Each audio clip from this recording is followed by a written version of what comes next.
주님께서 여러분과 함께 또한 사제의 영과 함께 요한이 전한 거룩한 복음입니다. 주님 영광 받으소서. 그날 곧 주간 첫날 저녁이 되자 제자들은 유다인들이 두려워 문을 모두 잠가놓고 있었다. 그런데 예수님께서 오시어 가운데에 서시며 평화가 너희와 함께 하고 그들에게 말씀하셨다. 이렇게 말씀하시고 나서 당신의 두 손과 옆구리를 그들에게 보여주셨다. 제자들은 주님을 뵙고 기뻐하였다. 예수님께서 다시 그들에게 이르셨다. 평화가 너희와 함께. 아버지께서 나를 보내신 것처럼 나도 너희를 보낸다.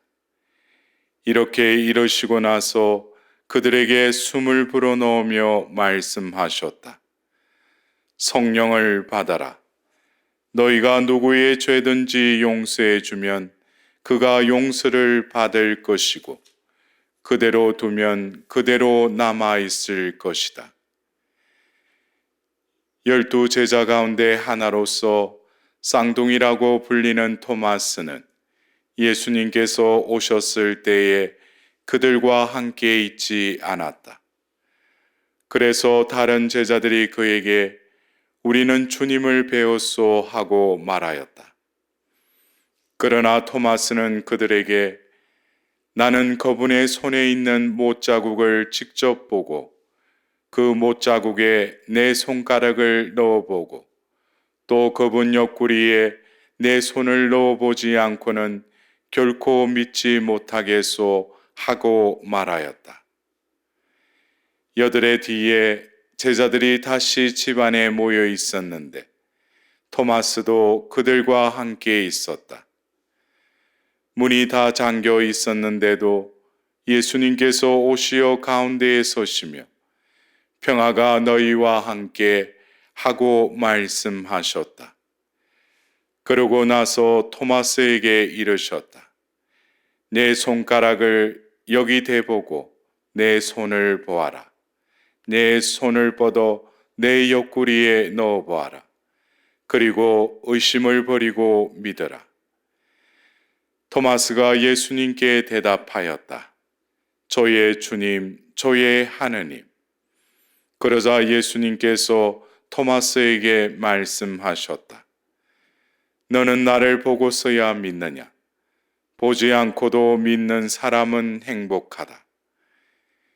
예수님께서는 이 책에 기록되지 않은 다른 많은 표징도 제자들 앞에서 일으키셨다.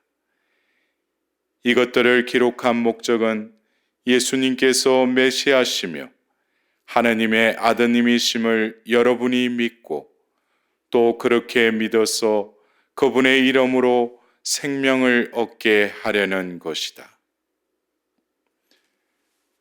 주님의 말씀입니다. 그리스도님 참여합니다.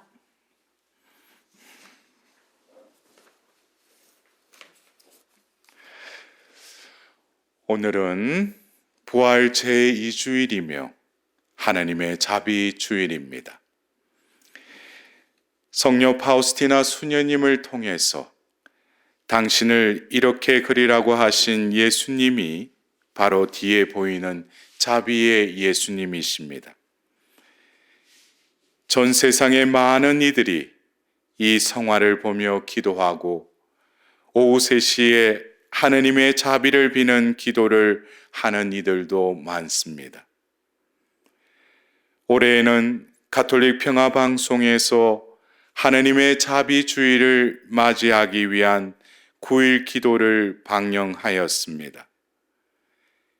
이는 이 시대가 무엇보다 하느님의 자비가 필요하고 하느님의 자비를 구해야 함을 반영한 것입니다. 오늘 하느님의 자비 주일에 관하여 파우스티나 수녀님의 일기 699번에 이런 대목이 있습니다. 내 딸아, 상상도 할 수 없는 나의 자비에 대해서 온 세상에 이야기하여라. 나는 자비의 축일이 모든 영혼들, 특히 불쌍한 영혼들의 피난처와 안식처가 되기를 원한다. 그날 내 부드러운 자비의 깊은 속이 열릴 것이다. 내 자비의 근원으로 찾아오는 영혼들에게 은총을 바다처럼 쏟아 부어 주겠다. 이는 지난 성금요일에 병사의 창에 찔린 그 늑방으로부터 피와 물이 흘러나왔고, 전례력으로 오늘 자비의 샘이신 예수 성심으로부터 영혼들에게 그 자비를 바다처럼 쏟아 부어 주겠다는 기쁜 날이기도 합니다.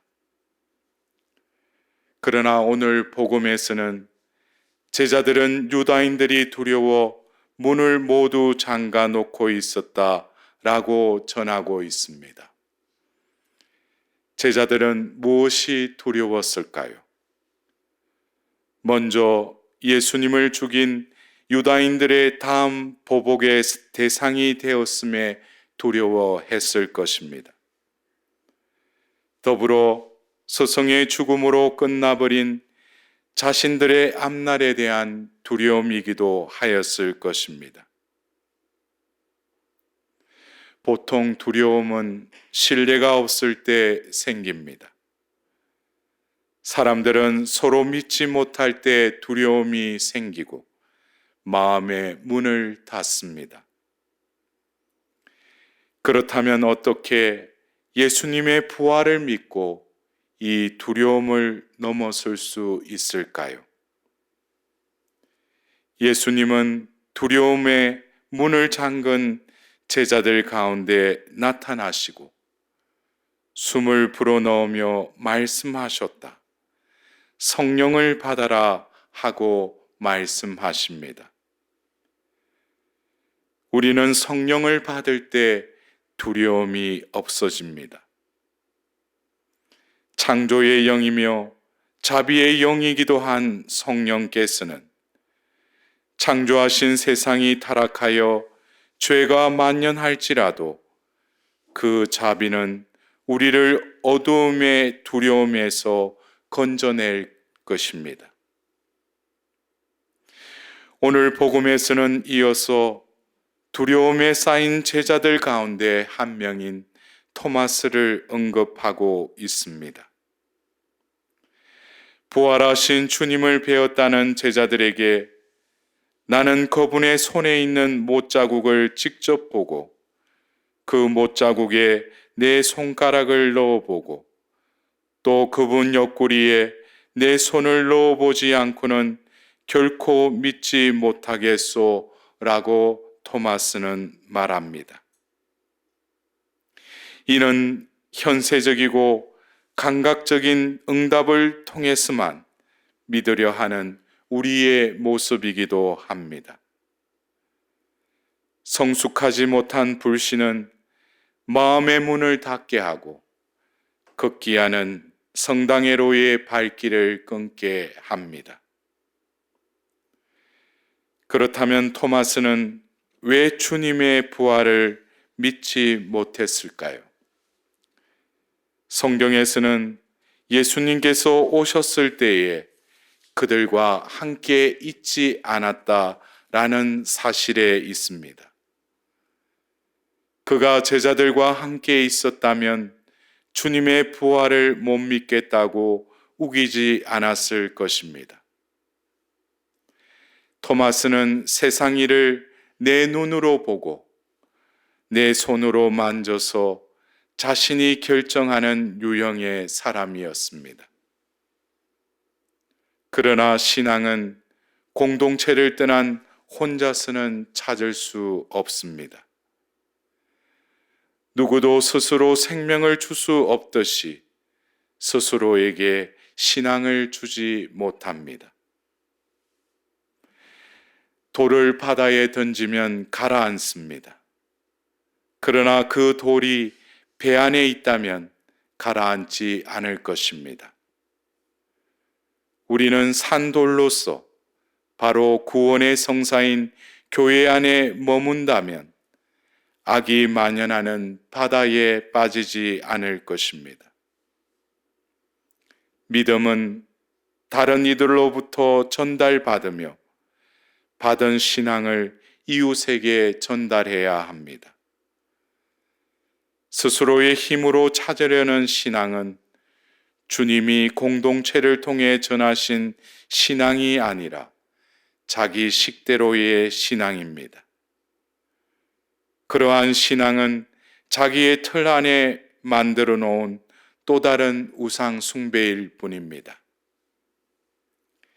진정한 신앙은 제자들과 함께, 즉 교회 안에서 공동체를 통해서 드러납니다. 이런 이유에서 부활하신 주님은 성령을 받으라고 이르신 다음 너희가 누구의 죄든지 용서해 주면 그가 용서를 받을 것이고 그대로 두면 그대로 남아 있을 것이다 하고 말씀하십니다. 너희라고 표현한 것은 제자들 전체로 대표되는 교회에 당신의 제사함의 권한을 주셨다는 것입니다. 그러기에 교회 공동체는 자비의 공동체입니다.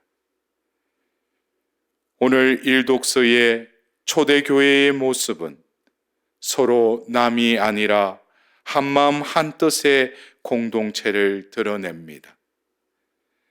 하느님의 자비가 나와 남이라는 허울과 담을 무너뜨리고 예수님의 지체가 된 것입니다. 죽으시고 부활하신 예수님만이 자신의 주님이고 자신의 하느님으로 고백하는 이는 자신에게 죽고 참된 생명으로 부활한 이들입니다. 토마스가 보고 만졌던 주님의 몸을 우리는 미사 때마다 우리 손에 받아 모십니다. 나를 위해서 죽으시고 부활하신 분을 모시는 그 순간 우리도 진정 저의 주님, 저의 하느님하고 부활 신앙을 고백해야 할 것입니다. 오늘 우리는 하느님의 자비 주일에 순환하고 부활하신 주님의 파스카 신비를 경축합시다. 더 이상 보고 믿는 신앙이 아니라 보지 않고도 믿는 사람은 행복하다라고 하신 말씀을 마음에 새깁시다. 바로 보지 않고 믿는 사람이 하느님의 자비를 입은 사람입니다. 결국 하느님의 자비는 예수님을 통해 드러내신 사랑을 체험케 합니다. 사랑하는 형제 자매 여러분, 파우스티나 수녀님의 일기 1602번에는 자비의 샘에 쓰는 의탁이라는 그릇으로만 은총을 길어 올릴 수 있다는 것을 영혼들에게 말해다오. 그들이 의탁이 크면 그만큼 나의 관대함도 끝이 없을 것이다. 은총의 시냇물은 겸손한 영혼들에게로 흘러가게 될 것이다 라고 말씀하십니다.